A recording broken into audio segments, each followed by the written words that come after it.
Sejam bem-vindos ao Evangelho no Lar.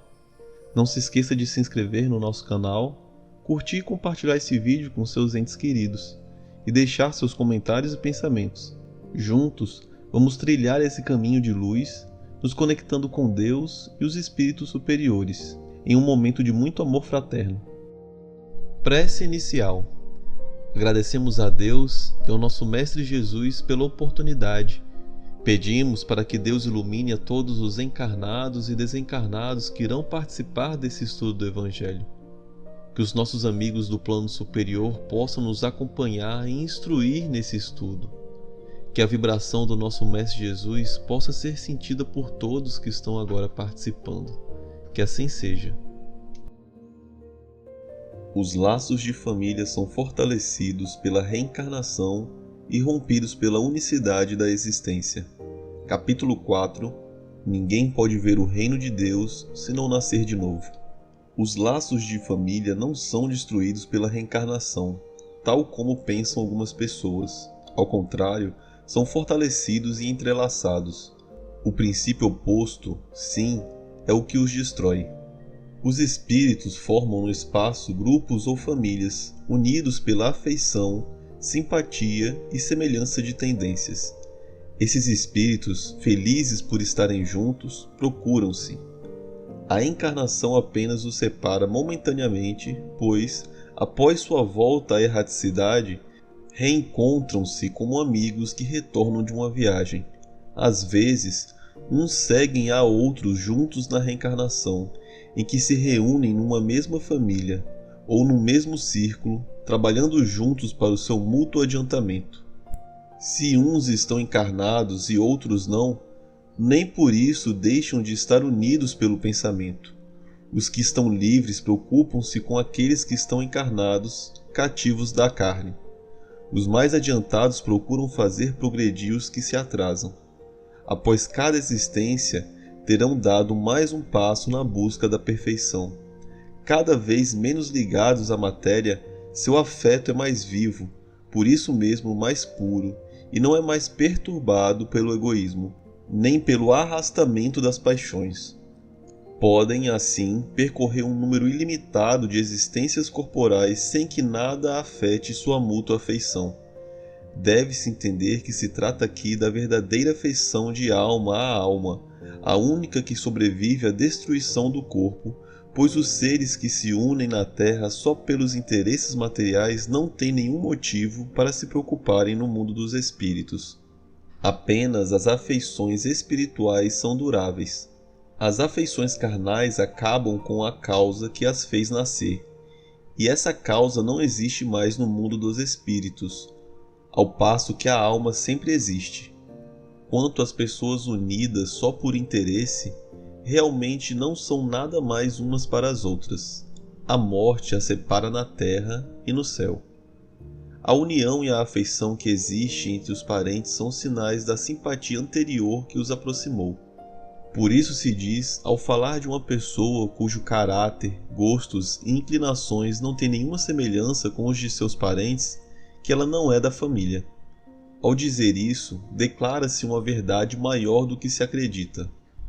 Deus permite essas encarnações de espíritos antipáticos ou estranhos nas famílias com o duplo objetivo de servir de prova para uns e de meio de adiantamento para outros. Além disso, os maus melhoram-se pouco a pouco ao contato com os bons e pelos cuidados que recebem. Seu caráter se suaviza, seus costumes se educam, as antipatias se apagam.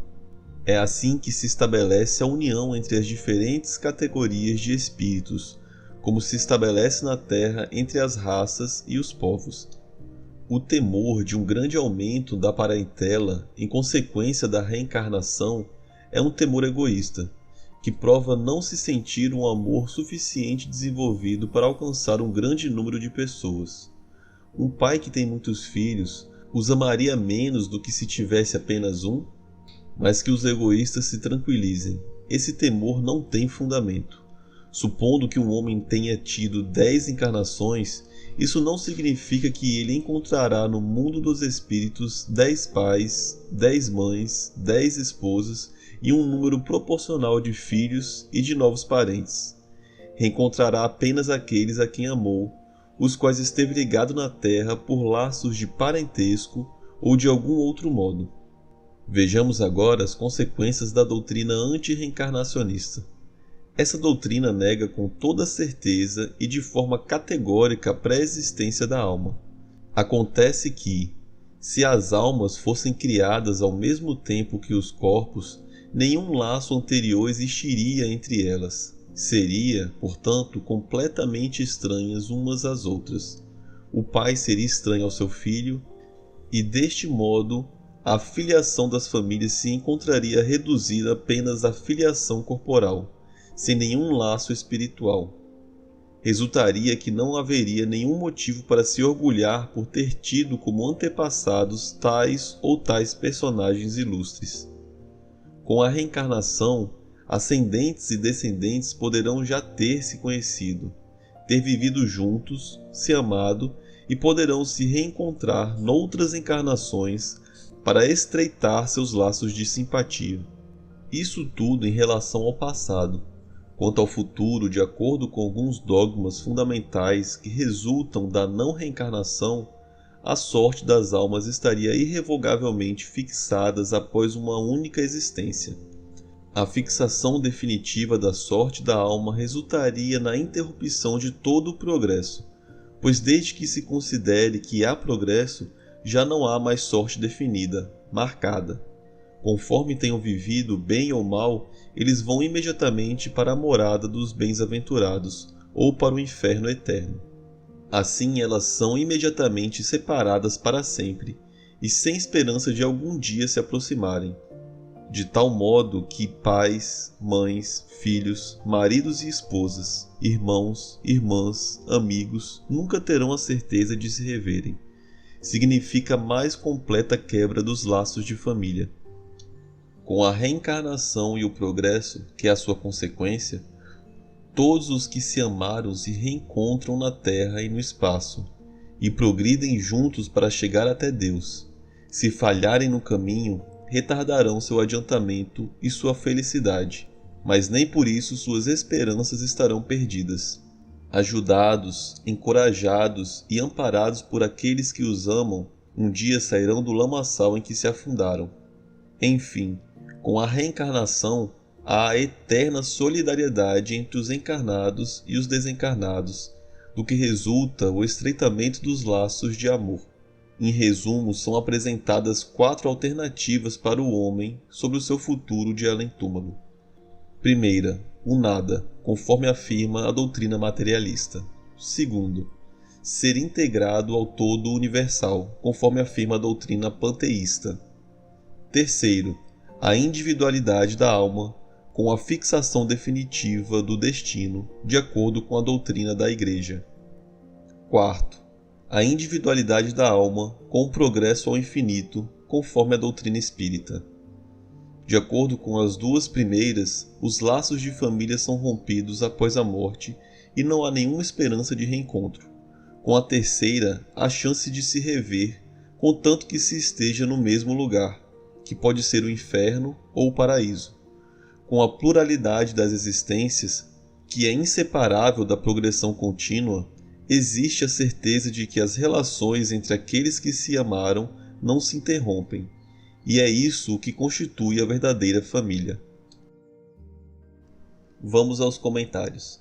Esse texto do Evangelho segundo o Espiritismo, ele vem nos falar sobre a ideia de que os laços familiares eles não são destruídos pela reencarnação, diferente do que prega algumas doutrinas, e pelo contrário, os laços familiares eles são fortalecidos e entrelaçados a cada reencarnação. A doutrina espírita nos ensina a existência de espíritos afins, ou seja, espíritos que se unem por afinidade, simpatia ou tendências semelhantes. E esses espíritos acabam por formar grupos ou famílias, que permanecem juntas no plano material ou espiritual, e ainda que estejam em planos diferentes, porque como espíritos que se amam, eles se ajudam na progressão, na evolução espiritual de cada um. E por isso é muito comum que familiares que já desencarnaram, que já morreram, no plano espiritual eles passem a nos acompanhar para nos ajudar na nossa encarnação. E a encarnação ela pode temporariamente separar esses espíritos que são afins, mas após retornarem à erraticidade, ou seja, ao plano espiritual, eles se reencontram como se estivessem retornando de uma viagem. Outro ponto interessante que o texto aborda é referente às afeições espirituais que são duráveis, porque esses espíritos se amam e desejam permanecer juntos, mesmo após diversas encarnações. Por outro lado, se uma relação foi estabelecida por interesse, após a desencarnação, esses espíritos vão se separar e, por seguirem caminhos diferentes, podem não mais se reencontrar ou não mais estar juntos no mesmo círculo familiar ou de amigos. E aí é interessante o que o texto aborda quando fala que espíritos antipáticos ou estranhos a uma família, eles podem sim reencarnar nessa família, porque vai servir de duplo propósito, de dupla missão. Porque servirá de prova para alguns que sofrerão com o jeito, com a atitude e ações desse espírito estranho, como também servirá de adiantamento, de progresso evolutivo para esse espírito no meio dessa família. E é bom a gente levar isso em consideração quando olharmos para a nossa própria família e observarmos que temos um familiar que não temos tanta afinidade ou que nos causa tanto desgosto, porque possivelmente ele está ali para o nosso progresso evolutivo, para a gente ajudar eles e ele ajudar a gente a poder evoluir na nossa caminhada evolutiva. E a gente precisa levar essa situação com amor e paciência. Outro ponto abordado no texto é sobre as doutrinas anti-reencarnacionistas, e ele nos mostra 4 alternativas para o homem sobre o seu futuro de além-túmulo, de acordo com essas doutrinas. A primeira, segundo a doutrina materialista, a gente morreria e não aconteceria nada. A segunda, conforme a doutrina panteísta, quando desencarnarmos, seríamos integrados ao todo universal.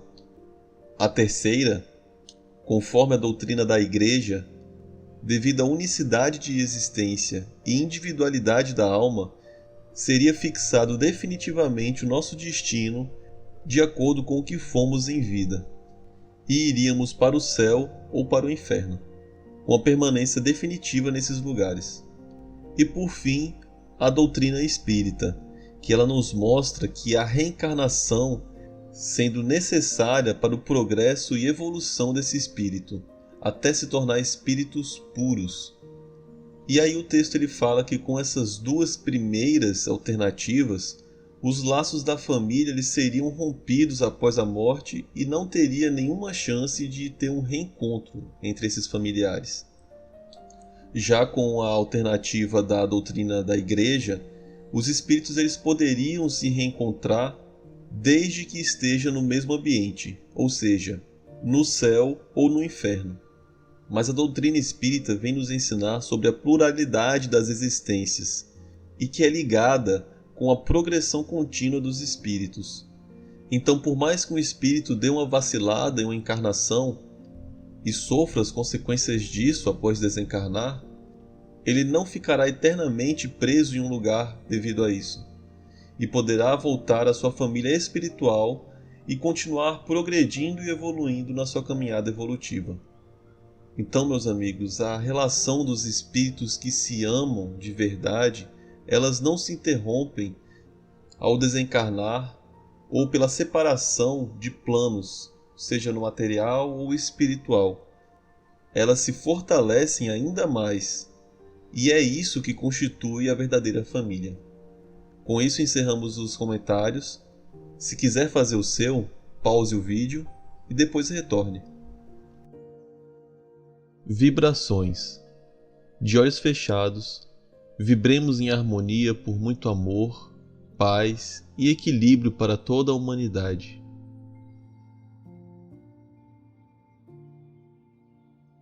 Pela implantação do Evangelho em todos os lares pelo equilíbrio e paz de todas as famílias, pelo perdão e a concórdia dos que sintetizam conosco, visualizando a união e a amizade mútuas,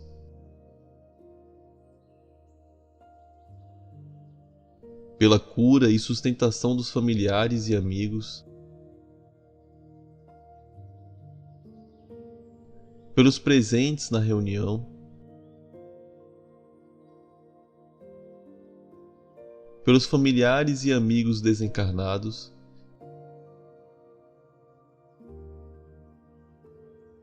pelo lar onde está sendo feito o Evangelho.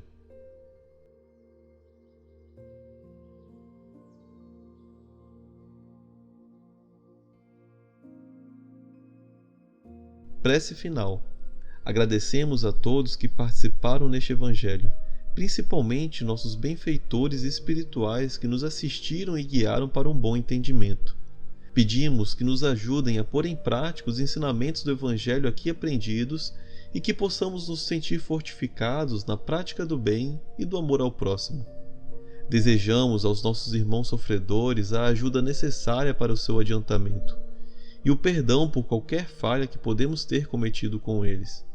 Pedimos que nos livrem dos maus pensamentos e que nos ajudem a não darmos entrada a nenhum mau espírito que queira nos induzir ao mal. Que Deus, nosso Mestre Jesus e os bons espíritos possam nos guiar no caminho do bem e nos envolvam em um manto de muita luz e amor. Que assim seja. Curta e compartilhe esse vídeo. A maior caridade que podemos fazer pela doutrina espírita é a sua divulgação. Assim daremos a oportunidade para os outros conhecerem também o Espiritismo. Até a próxima, amigos!